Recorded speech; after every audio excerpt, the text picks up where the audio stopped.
Okay, customer ada komen. Camry masih mantap. Betul. Camry tak pernah mengecewakan. Dari first pengeluaran dia sampai ke hari ini punya Camry. Tak pernah menyusahkan. Tak pernah bagi sakit kepala. Dan paling penting dia punya maintenance pun senang nak handle. Okay. Lagi-lagi model yang tahun 2010 yang ni. Yang ni baru sahaja siap basuh semua. Kita nak jual dengan harga body 28,800. Yang mana nak beli secara tunai, cepat Roger saya. Untuk harga body, campur rotek, campur insurans sahaja. Yang mana nak loan, saya tak cadangkan. Sebab kereta ni dah susah nak dapat loan. Kalau dapat loan pun, biasanya interest dia akan pergi sampai 10%. Tak worth it lah. So, saya lebih prefer kepada cash buyer.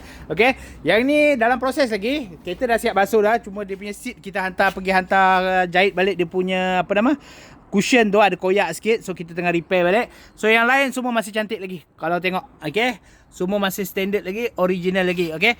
Kereta ni takkan ada masalah. Takkan bagi korang pening kepala. Camry. Okay. Senang nak jaga. Maintenance sedap. Tak tinggi. Lepas tu handling dia mantap.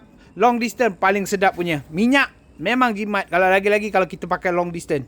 Okay. Untuk enjin menggunakan enjin 2.0 liter. Yang ini enjin yang paling senang nak jaga untuk 2.0. Lagi senang nak jaga daripada VTEC punya enjin. Okay.